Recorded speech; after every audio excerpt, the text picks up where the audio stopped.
मैं हूं नदीम इकबाल और आप है कंज्यूमर टीवी के साथ। टैक्स जंग छिड़ गई, ये क्या खबर है। दूसरी खबर, क्या दुबई वीज़े पे अभी दूबदू की कैफियत जारी है?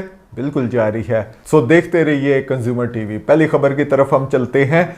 ये हम आपको खबर भी दिखा रहे हैं जिसमें मिनिस्ट्री ऑफ हेल्थ जो फेडरल लेवल के ऊपर, अगरचे ये डिसेंट्रलाइज हो गया, हेल्थ का सब्जेक्ट अब वो प्रोविंसेस के पास है, लेकिन फिर भी यहाँ पे मिनिस्ट्री ऑफ हेल्थ यहाँ पे मौजूद है। डिफरेंट नाम है, regulation, ministry of health regulation and research, इस तरीके के नाम के साथ ये सेटअप मौजूद है। इन्होंने फाइनेंस को रिकमेंड किया है या एफबीआर को रिकमेंड किया है कि नए टैक्स में ये कन्फेक्शनरी या ये जो बेकरी आइटम या अल्ट्रा प्रोसेस्ड हम प्रोडक्ट्स की बात कर रहे हैं, अल्ट्रा प्रोसेस्ड प्रोडक्ट्स की बात कर रहे हैं, उनके ऊपर जो टैक्स की शरह है वो 40% तक लेके जाएं इस बजट में।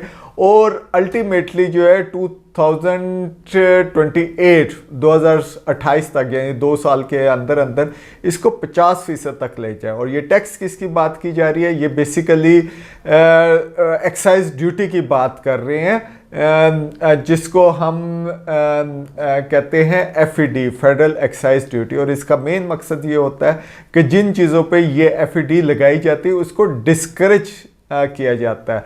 जब हम हेल्थ के ऊपर बात आती है तो यहाँ पे कहा जाता है ये सिन टैक्स है। एक्साइज ड्यूटी को जर्नली सिन टैक्स भी कहा जाता है कि अगर एक इंसान एक गुनाह करता है, अपनी सेहत का नुकसान करता है, तो उसको टैक्स देना चाहिए। सो यहाँ पे जो कन्फेक्शनरी या अल्ट्रा प्रोसेस्ड फूड जिसमें जूसेस भी आ जाते हैं, जो प्रोसेस्ड जूसेस हैं जिसके अंदर एडिटिव्स डाले जाते हैं, इसी तरीके से दूसरी प्रोडक्ट्स हैं जैसे जेलीज हो गई, इसी तरह बेकरी की प्रोडक्ट्स हैं, जो ये आपको ये चिप्स वगैरह आप खाते हैं या फास्ट फूड वगैरह खाते हैं जिसमें चिकनाई ज़्यादा है, जिसमें सॉल्ट ज़्यादा है, जिसमें शुगर का लेवल ज़्यादा है, एडिशनल डाला जाता है, तो ये रिकमेंड किया है मिनिस्ट्री ऑफ हेल्थ ने कि इसकी जो एफईडी है उसकी शरह को बढ़ाया जाए। अच्छा, जूसेस कौंसिल है जिसमें ये बड़ी बड़ी कंपनियां जो जूस बनाती हैं, उन्होंने ये डिमांड की है कि इस टैक्स को कम किया जाए। अभी जो एफईडी है वो 20% है, उसको वो कहते हैं कि वो 15% पे लाएं, क्योंकि इसकी वजह से जो टैक्स चोरी है वो ज़्यादा बढ़ती जा रही है और जो जाली जो प्रोडक्ट्स हैं वो मार्केट में आनी शुरू हो गई हैं। जो मिनिस्ट्री है वो ये कह रही है कि बेसिकली इसको रेस किया जाए। सो ये हम किस जगह के ऊपर जाके बैठेंगे। जो ये फ्रूट जूस कौंसिल है उसकी एक अपनी एक और अलायंस भी है जिसको कोर के नाम से कहते हैं, कलेक्ट एंड रीसाइकल। वो कहते हैं उन्होंने एक और डिमांड की, और ये जो अलायंस है इसके अंदर एनजीओज भी शामिल है। इसमें आप देख रहे होंगे वेबसाइट पे, पेप्सिको भी है इसमें, नेस्ले भी इसमें है, और भी बड़ी बड़ी कंपनी जो पैकेज फूड की कंपनी है वो इसके अंदर शामिल है। वो कह रहे हैं कि सर्कुलर इकॉनमी ये है कि जो भी आप इकॉनमी में चीज़ है वो रिसाइकल हो और उससे वो वेस्ट जनरेट ना हो, क्योंकि पाकिस्तान में बहुत सारा वेस्ट जनरेट हो रहा है।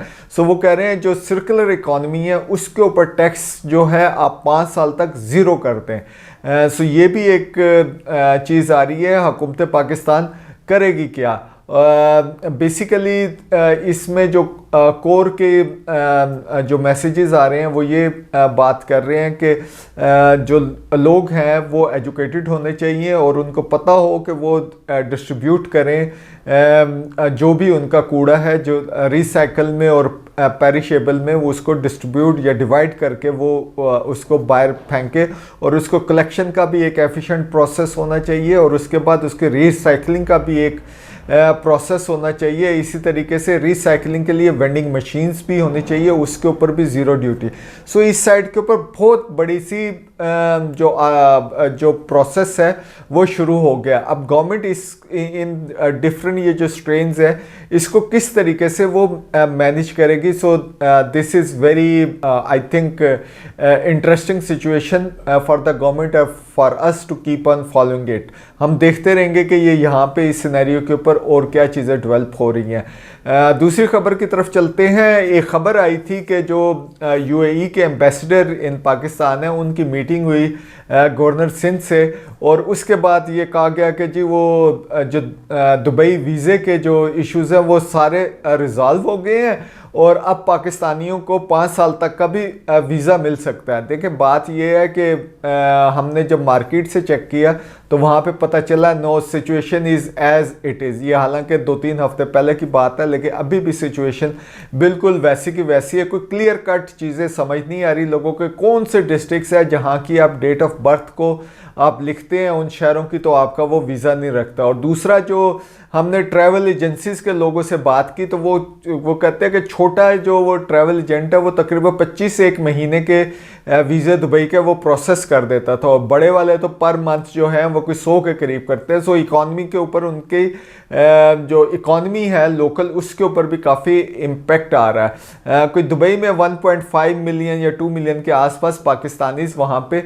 रहते हैं। अच्छा, इशू वो कहा जाता है कि बैगरी का इशू है और पाकिस्तानीज वहाँ पे बेसिकली क्रिमिनल एक्टिविटीज़ में इन्वॉल्व होते हैं, लेकिन हमने देखा है कि काफ़ी सारे जो वेल्दी पीपल हैं जिनके पास काफ़ी हैं और इस किस्म की एक्टिविटी से उनका कोई तल्लक नहीं है, उनके भी वीज़ेज़ रिफ्यूज़ हुए हैं क्योंकि उनका तल्लक किसी शहर से है। अच्छा, जो ट्रैवल एजेंट्स हैं वो एक और बात करते हैं कि ये जो वीज़ा है इसलिए समझ नहीं आ रही क्योंकि अभी तक जो दुबई के वीज़े के लिए आपको स्केची इंफॉर्मेशन वहाँ पे ली जाती है, मतलब पासपोर्ट वगैरह ये लिया जाता है। अगर अनलाइक दिस वन, अगर आप किसी यूरोपियन कंट्री के लिए जाते हैं, कैनेडियन के लिए जाते हैं, या आप अमेरिकन वीज़े के लिए जाते हैं, तो वो जिस किस्म की डिटेल्स लेते हैं वो लॉजिकल होती है, वहाँ से जो रिजेक्शन आती है वो आपको समझ भी आती है, लेकिन यहाँ पे आपकी जो रिजेक्शन है वो समझ भी नहीं आती। सो लोग ये वॉच कर रहे हैं कि अनटिल अनलेस दुबई का जो वीज़ा है या यूएई का जो वीज़ा है, जब तक उसके फॉर्म्स डिटेल में नहीं होंगे और किस किस्म की इंफॉर्मेशन वो आपसे गैदर कर रहे हैं, तो उस वक्त तक कॉन्फिडेंस लेवल उनके अंदर नहीं आ रहा। सो जो भी अभी जाएगा दुबई का वीज़ा, हम ये तो नहीं कह रहे हो ना ये ऑफिशियली कहीं अनाउंसमेंट हुई है, ये कोई सेकंड और थर्ड लेयर के अंदर ये चीज़ें चल रही है कि आप दुबई के लिए अप्लाई ना करें, लेकिन बिल्कुल प्रिकॉशन के साथ करें और जस्ट ड्यू डिलिजेंस भी कर ले, अपने आप को इक्विप करके करें, क्योंकि अभी भी अनसर्टेनिटी दुबई के वीज़े के अंदर कायम है। अगरचे हुकूमत ने एक और कोई कानून बना दिया या बनाने जा रहे हैं, I am not sure, national assembly में पेंडिंग में पड़ा हुआ है, जिसमें अगर कोई बाहर ग्रुप बना के भेजेगा जो बेगिंग में इन्वॉल्व होगा, तो उसकी यहाँ पे पाकिस्तान में सज़ाएं जो हैं उसको भी बढ़ा दिया है, लेकिन फिर भी अभी तक uncertainty continue. So keep on watching consumer TV.